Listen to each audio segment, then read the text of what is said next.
transformatorimizda bu yoqda cho'chib to'kib turibdi. Bu yoqda fazi yo'qolib qolgan. Mana ko'rishlari mumkin. 0 bilan ko'ramiz.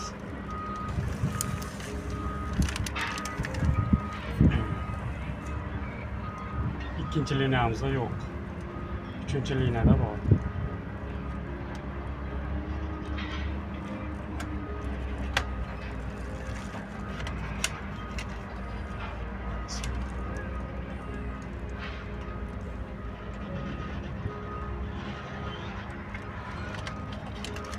Mana o'rta liniyada yo'q. Endi buni передохранительni ko'rib olamiz. O'sha kuygan bo'lishi mumkin. Ko'rib olish uchun bu yoqda birinchi o'chiramiz.